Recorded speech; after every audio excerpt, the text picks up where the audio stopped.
എന്റെ പട്ടിയുടെ നെഞ്ചാരം താഴെ മൊത്തം തിന്ന് കരുത്തും തലയും തിന്നിട്ടിരുന്നോ? പകുതി തിന്നിട്ട് വീട്ടിൽ കെട്ടിയിട്ടെടുത്ത് തന്നെ വോട്ട് കൊടുക്കാൻ മാത്രം അവര് വന്ന് നമ്മുടെ കാല് പിടിച്ച് പറഞ്ഞു വോട്ട് തരാൻ കൊടുക്കാം. എന്റെ കട ഇവിടുന്ന് അങ്ങ് അടിമുക്കിനും വെച്ച് തരാന്ന് പറഞ്ഞു വന്നു വോട്ടിന് മുമ്പേ.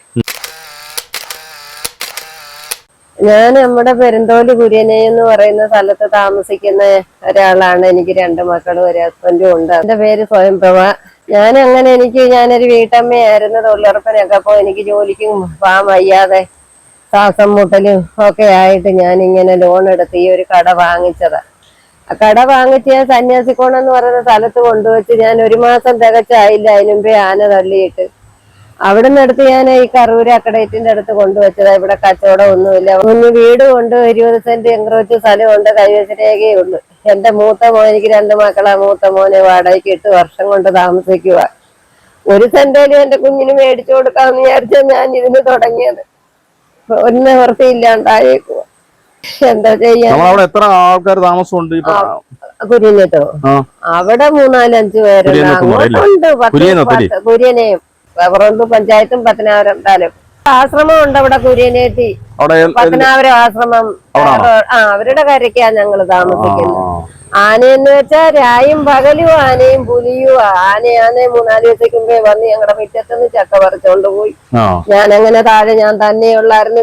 വിളിച്ച് അങ്ങനെ വന്നിട്ട് ആൾക്കാർ വന്ന് ഓടിച്ച് പിന്നെ അതിന്റെ പിറ്റേന്ന് വന്ന് അപ്പുറത്തെ വീട്ടിലെ 10-30 വീട്ടിലൊന്നും ആക്രമണം ഇതേവരെ ചെയ്തിട്ടില്ല. മെനിങ്ങാന്ന് വന്ന് പ്ലാവേന്ന് ഉലുക്കിയിട്ട് ചക്ക കൊണ്ടുപോയി. അങ്ങനെ മെനിങ്ങ 3-4 ദിവസത്തേക്ക് മുമ്പേ താഴെ വീട്ടിലെ പട്ടിയെ പുലിയെ എടുത്തോണ്ട് പോയി. അവര് 3 പട്ടിയെ വളർത്തി. അതുകൊണ്ട് എന്റെ ഒരു പട്ടിയെ കൊണ്ടുപോയി. പിന്നെ കോഴികളെ എല്ലാം എടുത്തോണ്ട് പോകും. പുലി നിരന്തരം പുലിയുടെ ശല്യമുണ്ട്. ഞങ്ങളങ്ങനെ അതിനകത്ത് അങ്ങ് ജീവിക്കുക. ഞങ്ങളെയൊക്കെ ആന ഉണ്ടാലും പുലി ഉണ്ടാലും ഒന്നും ഞാൻ സന്യാസിക്കോണി കട വെച്ചപ്പോഴേ എല്ലാരും എടുത്തോണ്ട് പോകാനൊക്കെ പറഞ്ഞ് സാറുമാര് അവര് വന്ന് നോക്കിയിട്ട് ഇനി അവിടെ ഇരുന്നോട്ടെ പിന്നെ ഒന്നും പറഞ്ഞൊന്നുമില്ല. പക്ഷെ അങ്ങനെ ആന എടുത്തത് അത് പൊളിച്ചില്ല, മറിച്ചിട്ടതേ ഉള്ളു. എന്നാലും അടി മൊത്തം പൊളിഞ്ഞു പോയി. ഞാൻ ലോൺ എടുത്തായിരുന്നു, നന്നാക്കാൻ പോലും എനിക്ക് പറ്റാണ്ടായി പോയി. എന്തോ ചെയ്യാനാന്ന് പറയാം. കച്ചവടമില്ല. ഇന്ന് കിട്ടിയ 200 രൂപ, ഇന്നലെ കിട്ടിയത് 150 രൂപ. ഞാൻ എന്തോത്തിന് ഇവിടെ ഇരിക്കുക. ഞാൻ ഇനി അങ്ങ് അടച്ചു വെച്ചിട്ട് എന്തോ. എന്റെ ഇളയ മോനുണ്ട്, അവനും അവന്റെ മോനും ഉണ്ട്. അവര് നേരം വിളക്കുമ്പോ അങ്ങോട്ടും ഇങ്ങോട്ടും ഒക്കെ അങ്ങ് പോകും. നേരം കഴിയുമ്പം വരും. അങ്ങനെയൊക്കെ അവനൊരു ലോറി ഡ്രൈവറായിപ്പോ ഓട്ടോ ഒന്നുമില്ല. അവന് പണ്ടേ താമസിക്കുന്നു. ഞാനിപ്പോ അവിടെ വന്നിട്ട് 40 വർഷത്തിൽ പുറത്തായി. എന്റെ ഭർത്താവ് അവിടെ ജനിച്ചു വളർന്ന ആളാ.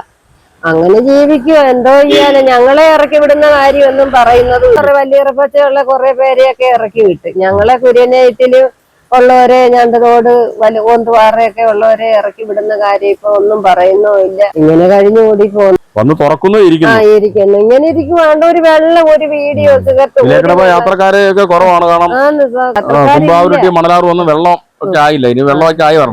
അങ്ങനെ കുറച്ച് പേര് വരും. ഇങ്ങനെ ചോർന്നോണ്ടിരിക്കുവാണല്ലേ? അക്കടേറ്റ് ചോർന്നോണ്ടിരിക്കുക. അതിന്റെ കീഴിൽ ഇരുന്നിക്കുന്ന തന്നെ പേടിച്ചങ്ങ് അത് ഇരിക്കുക. അപ്പുറത്ത് ആനയെ പേടിച്ചിരുന്ന് ഇവിടെ അക്കടേറ്റ് ഇടിഞ്ഞു വീഴുമെന്ന് പേടിച്ച് അത് അങ്ങനെ ഇരിക്കുക. എന്തോ ചെയ്യാനെ കൊണ്ട്. 60 വർഷമായല്ലേ അക്കടേറ്റർ? 60 അല്ല, 10-65 വർഷമായതായിരുന്നു. എനിക്ക് 4-5 വയസ്സ് പ്രായമുള്ളപ്പോഴായി അക്കടേറ്റ്. എനിക്ക് വയസ്സ് 10-60ആയി. ചോർച്ച എല്ലായിടവും ചോർച്ചയാ. കണ്ടില്ലേ? ചോന്നിങ്ങനെ അങ്ങ് വെള്ളം പോയിക്കൊണ്ടിരിക്കുന്നു. സൈഡുകളും ഇങ്ങനെ കുതുന്നളവിയൊക്കെ ഇരിക്കുക. ഇവിടെ ആന വന്ന് പാസ് ചെയ്യുന്ന ആന ഇവിടം വരെ വന്ന് ഇവിടെ നിന്ന് വാഴയും തെങ്ങും ഒക്കെ പണ്ട് കഴിഞ്ഞ ആഴ്ച ഇതിലേ വന്ന് അവരെല്ലാവരും അറിഞ്ഞോണ്ട് ഇവരെല്ലാവരും ഓടിച്ചത്. അയ്യപ്പന്റെ ഷെഡ് എടുത്തതാ 2 വട്ടം എടുത്ത് കളഞ്ഞതായിരുന്നു. നമസ്കാരം, സുരേഷ് ക്ഷേത്രമാണ്. അപ്പോൾ ഗ്രീൻ ഡിവിഷൻ ചാനലിന്റെ യാത്രകളിൽ ഞാനിപ്പോൾ വീണ്ടും കറവൂരാണ്. അക്കടേറ്റിന്റെ അടിയിലാണ് ഇരിക്കുന്നത്. അവിടെ സ്വയംപ്രഭ അമ്മയാണ് എൻ്റെ ഒപ്പം ഇരിക്കുന്നത്. നമ്മുടെ ഈ കാലത്ത് നമുക്ക് ഒരുപാട് ബുദ്ധിമുട്ടുകളുടെ കാര്യങ്ങൾ നമ്മൾ നിരന്തരമായി പറയുന്നത് വനവാസികളുടെ പ്രശ്നങ്ങൾ. വനമേഖലയിൽ താമസിക്കുന്ന അമ്മയാണ്. അച്ചൻകോട് റോഡിൽ പെരുന്തോൽ കുര്യനേറ്റ് എന്ന് പറയുന്ന സ്ഥലത്താണ് താമസിക്കുന്നത്. ആനകൾ സ്ഥിരമായി ഇറങ്ങുന്ന, വന്യമൃഗങ്ങൾ ഇറങ്ങുന്ന, ഇന്നലെ കഴിഞ്ഞ ദിവസം പുലിയൊക്കെ വന്ന് ഇവിടെ പട്ടിയൊക്കെ എടുത്തുകൊണ്ട് പോയി. അമ്മയുടെ ഈ കട നമ്മുടെ സന്യാസി കോണിലെ ജംഗ്ഷനിലായിരുന്നു. രാത്രി ആന എടുത്ത് കളഞ്ഞു. അതുകൊണ്ട് തന്നെ അവിടുന്ന് കട മാറ്റി അക്കടേറ്റിന് അവിടെ കൊണ്ടുവച്ചു. ഇവിടെ കച്ചവടമൊന്നുമില്ല. വളരെ ബുദ്ധിമുട്ടാണ്. ഒരു ദിവസം 200 രൂപ പോലും കച്ചവടം നടക്കാത്ത കടയാണ്. പെരുന്തൂർ കുര്യനയിൽ താമസിക്കുന്ന അമ്മയ്ക്ക് ഒരു ആഗ്രഹം, എവിടെയെങ്കിലും ഒക്കെ ഒന്ന് മാറിപ്പോയി ഒരു ചെറിയ വീടെങ്കിലും വെച്ച് താമസിക്കണം. കട ഇവിടുന്ന് മാറ്റി അരുമുക്കിലേക്കെങ്കിലും കൊണ്ടുപോയി അവിടെങ്കിലും വെച്ച് നമുക്ക് എന്തെങ്കിലും കച്ചവടം കൂടുതൽ കിട്ടുമെന്നുള്ള ആഗ്രഹമൊക്കെയാണ്. ഈ അക്വഡേറ്ററിന്റെ അപകടകരമായ അവസ്ഥയിൽ അതിന്റെ അടിയിലാണ് ഇരിക്കുന്നത്, പൊട്ടി ഒലിക്കുന്ന അക്വഡേറ്ററിന്റെ അടിയിൽ. അപ്പോൾ അമ്മയ്ക്ക് വേണ്ടുന്ന ഒരു സഹായം ആരെങ്കിലും ചെയ്താൽ വളരെ ഉപകാരമായിരിക്കും. വളരെ ബുദ്ധിമുട്ടാണ്, കഷ്ടപ്പാടാണ്. വനവാസികളുടെ ജീവിതം ഇങ്ങനെയൊക്കെ തന്നെയാണ്. അപ്പോൾ നമുക്ക് അമ്മയുടെ പറച്ചിലുകളിലേക്ക് തന്നെ പോകാം. ചക്ക നോക്കി അങ്ങ് നടക്കും എല്ലാം. അവിടെ നമ്മുടെ ഇറക്കി വിട്ട വല്ലിറപ്പച്ച ഞണ്ടതോട് അവിടെ എല്ലാം അങ്ങാനെയാണ്. വല്ലിറപ്പച്ച ഇന്നലെ ഒരു പെണ്ണ് ജീപ്പയിലിരുന്ന് പറയുന്നു, ബസയിലിരുന്ന് പറയുന്നു, രാത്രി ചെന്ന് വാഴ മൊത്തവും മിറ്റത്ത് നിന്ന് എടുത്ത് ചട്ടിങ്കലും മൊത്തവും തെള്ളിയിട്ടെന്നൊക്കെ പെണ്ണിരുന്നോണ്ട് പറയും. വരും. പുലി ഭയങ്കര ശല്യമായി. ഇപ്പൊ പുലിയുടെ ഇതേവരെ ഉപദ്രവിച്ചിട്ടില്ല. അറിയാൻ പറ്റുമോ? പട്ടിനെ ആടിനെ ഇങ്ങനെ കോഴികളെ ഒക്കെ പിടിച്ചോണ്ട് പോവുക. മരത്തെ കയറിയിരിക്കും. എന്റെ പട്ടിയെ കൊണ്ടുപോയത് ഞാൻ കണ്ട്. പുള്ളിപ്പുലി അതൊരു പട്ടിയുടെ അത്രേ ഉള്ളായിരുന്നു. പക്ഷെ തിണ്ണ ഇങ്ങനെ നമ്മുടെ അടുത്തിനകത്ത് ഇത്തിരി കെട്ടിയിട്ടേക്കുമായിരുന്നു. കെട്ടിയിട്ടേക്കുന്നതിനെ മതി, അല്ലാതെ ഈ നടക്കുന്നതിനെ ഒന്നും കിട്ടത്തില്ല. ഒരു പട്ടി ഒന്നും പിടിക്കത്തില്ല. നമ്മളെ കിട്ടത്തില്ല. അവര് രാത്രിയാകുമ്പോ എവിടെയെങ്കിലും പേടിച്ച് കയറി കിടക്കും. ഇതാകുമ്പം കെട്ടിയിട്ടേക്കുമല്ലയോ, ഓടത്തില്ലല്ലോ വന്ന് പിടിക്കാം. എന്റെ പട്ടിയുടെ നെഞ്ചാരം താഴെ മൊത്തം തിന്ന് കരുത്തും തലയും തിന്നിട്ടിരുന്നോ?